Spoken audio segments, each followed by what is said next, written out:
बिस्मिल्लाहिर्रहमानिर्रहीम रब्बी इश्रह ली सदरी व यस्सिर ली अमरी वाहलुल उक़दतम मिन लिसानी यफ़क़हू क़ौली रब्बी ज़िदनी इल्मा रब्बी ज़िदनी इल्मा रब्बी ज़िदनी इल्मा सल्लल्लाहु अलैहि वसल्लम सल्लल्लाहु अलैहि वसल्लम सल्लल्लाहु अलैहि वसल्लम। जी ग्रेड 9 स्टूडेंट्स बेटे exercise 1.4 multiplication rule. In this exercise we have to solve the question regarding multiplication, one of the most important aspect of matrices, because most of the students make different kind of mistakes regarding multiplication. तो बेटे यहाँ पर आपने बड़े keenly इसकी practice करनी है। What is a multiplication rule? The number of columns of first matrix should be equal to the number of rows of the second matrix. ठीक है, यहाँ पर आप ध्यान रखना, जब हमने ऑर्डर बताया था ना, ऑर्डर क्या होता था? Number of rose into number of column, ये उसका अल्टरनेट होता है। इसमें आपने फर्स्ट मैट्रिक्स के कॉलम देखने होते हैं कितने हैं, वो सेकंड मैट्रिक्स के रोज के बराबर होने चाहिए। अगर ये दोनों बराबर हैं तो these are comfortable for multiplication. First question second question मैंने इसलिए नहीं किया, you can do it by your own self regarding having this concept. Okay, question number 3, find the following product. Product mean multiplication. अब देखिए, this is the first matrix, this is second matrix, this is row, this is column. ठीक है, अब multiplication में जो बच्चों को सबसे ज्यादा डिफिकल्टी होती है, उनको पता नहीं चलता कि आंसर हमारा किस में आएगा। अब ये देखें, इसको अगर हमने ऑर्डर देखना हो तो ऑर्डर होता है रोज इंटू कॉलम। रोज इसकी 1 है, कॉलम 2 है, इसकी रोज 2 है, कॉलम 1 है, तो इसका आंसर किस में आएगा? तो बेटे उसके लिए मैंने ये रफ वर्क में आपके लिए रूल बताया है, इसको आपने फॉलो करना है, इससे आपको आंसर पता लगेगा कि आंसर किस फॉर्म में आएगा। सबसे पहले देखें, ऑर्डर मैट्रिक्स क्या है? 1 रो 2 कॉलम, रोज इंटू कॉलम होता है ना, तो 1 इंटू 2 हो गया। सेकंड क्या देखें, रोज इंटू कॉलम, रोज 2 है, कॉलम 1 है, तो 2 इंटू 1 हो गया। अब आपने हमेशा याद रखना है कि फर्स्ट वाले को आपने कैंसिल नहीं करना, कि जो सेकंड डायगोनल है ना, इसको आपने कैंसिल कर देना है, आपका आंसर आ जाएगा। क्लियर? कैसे? ये 2 से कैंसिल, बाकी क्या बच गया? 1 इंटू 1। इसका मतलब है आपका जो आंसर आना चाहिए वो 1 रो हो और 1 कॉलम हो। क्लियर? अब हम देख लेते हैं। और बेटे मल्टीप्लाई करने का क्या रूल होता है? रो इंटू कॉलम ऐसे मल्टीप्लाई होता है, रो इंटू कॉलम। इसका फर्स्ट एलिमेंट इससे मल्टीप्लाई होता है, इसका सेकंड एलिमेंट इससे मल्टीप्लाई होता है। क्लियर? 1 इंटू 4 और दरमियान में प्लस का साइन आता है। 1 इंटू 4 प्लस 2 इंटू 0। 1 इंटू 4 4 हो गया, प्लस 2 इंटू 0 0, तो आंसर क्या आ गया? 4। अब ये देखें, एक ही रो है, एक ही कॉलम है, इसका मतलब है इसका ऑर्डर क्या आया है? 1:1 नहीं आया ना, तो इसका मतलब है यहां से हमने पहले ही बता दिया था इसका आंसर 1 इंटू 1 नहीं आना था, 1 रो 1 कॉलम। क्लियर हो गया? इसी तरह अब ये देखें, फिफ्थ पार्ट देखिए इसका।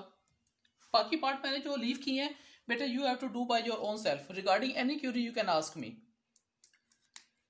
ये देखें, मैट्रिक्स का ऑर्डर क्या होता है? रोज इंटू कॉलम। रोज 3 है, कॉलम 2 है, तो 3 इंटू 2। पहले मैंने ये लिख लिया।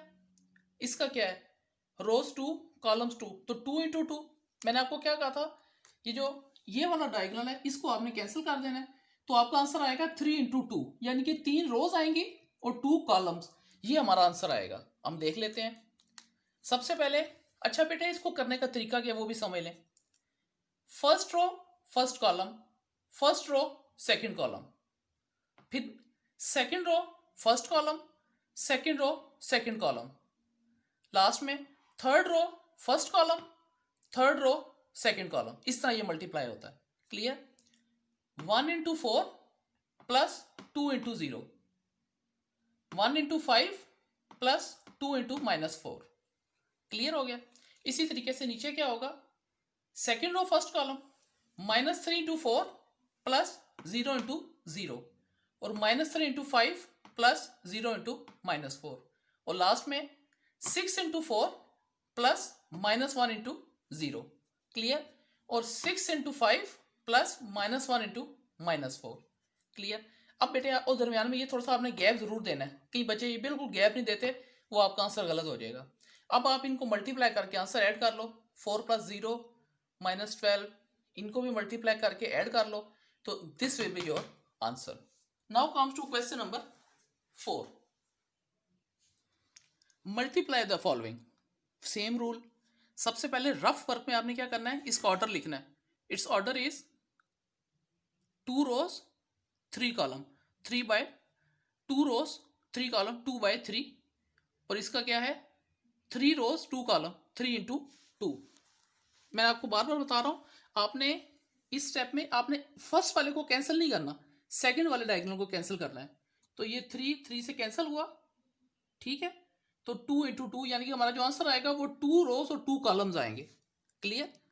ये एक चेकिंग का रूल है कि आपको आंसर आपको पता लग जाएगा कि अगर आपका ये आंसर इस फॉर्म में नहीं आता तो आपका आंसर ठीक नहीं है.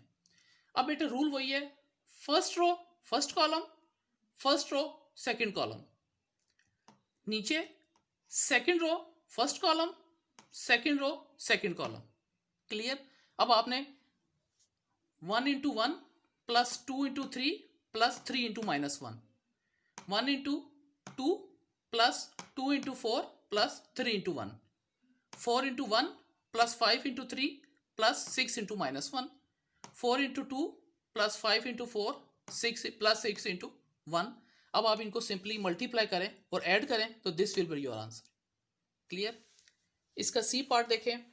अब ये देखें, इसका ऑर्डर जो आया था 2 rows 2 column ही आया था ना, और वही हमने ऊपर शो किया था, यही ऑर्डर आना चाहिए. तो इसका मतलब आपका ये तरीका ठीक है. इसका बेटे देखें, रोज into column, 3 rows 2 column 3 into 2, 2 rows 3 column 2 into 3. Clear. तो ये कैंसल, तो आपका आंसर आएगा 3 into 3 में 3 rows आएंगी और 3 column. मल्टीप्लाई करने का तरीका वही है, first row first column, first row second column, first row third column. ये ऊपर वाले 3 बन जाएंगी proportion. Second row first column, second row second column, second row third column, middle वाली टर्म बन जाएंगी लास्ट पे. Third row first column, third row second column, third row third column, और ये विद प्रॉपर गैप. तो ये जब आप इनको मल्टीप्लाई और ऐड करोगे इनके दरम्यान में एडिशन होता है. तो this will be your step and last this will be your answer. Now come to part D. Part D question number 4, 2 into 2 2 into 2. अब यहाँ पे देखिए फ्रैक्शन फॉर्म भी आ रही है. क्लियर. तो और आपका आंसर किस में आएगा, ये कैंसर, तो 2 into 2 2 rows और 2 column में आपका आंसर आएगा. क्लियर. फ्रैक्शन फॉर्म आ जाए उससे घबराने की कोई जरूरत नहीं है, रूल भी द सेम. पहले फर्स्ट रो को फर्स्ट कॉलम से, फर्स्ट रो को सेकंड कॉलम से मल्टीप्लाई कर लिया, फिर सेकंड रो को फर्स्ट कॉलम से और सेकंड रो को सेकंड कॉलम से. क्लियर. अब यहाँ पर सिर्फ इसको तो आप मल्टीप्लाई करोगे 16 प्लस माइनस 5 4s are 20. इसको जब आप करोगे तो 2 4 टाइम्स 8, तो -4 into 5 -20 हो जाएगा, प्लस 20 एज इट इज. ये नीचे वाला भी एज इट इज, और यहाँ पर देखें 2 3 टाइम्स, तो 5 3s are -15 प्लस 16. तो जब इनको सॉल्व करोगे this will be the answer. Okay. इसका लास्ट पार्ट देखें, ई पार्ट. 2 by 2 है, 2 by 2 है, ठीक है. ये कैंसिल, तो आपका आंसर आएगा 2 into 2, 2 rows 2 column. ठीक है. अब आपने क्या करना है, इसी तरह ये सारा जीरो है, ठीक है. First row first column, first row second column, multiply करके प्लस कर दिया. Second row first column, second row second column. क्योंकि इसमें सारे जीरोस आ रहे हैं तो जीरो से मल्टीप्लाई करेंगे तो ये सारा जीरो हो जाएगा, प्लस करेंगे तो आंसर जीरो के फॉर्म में आ जाएगा. बेटे in this way you have to solve question number 3 and 4. Inshallah, in the next lecture we will solve the rest parts, question number 5 and 6. Till then, thank you.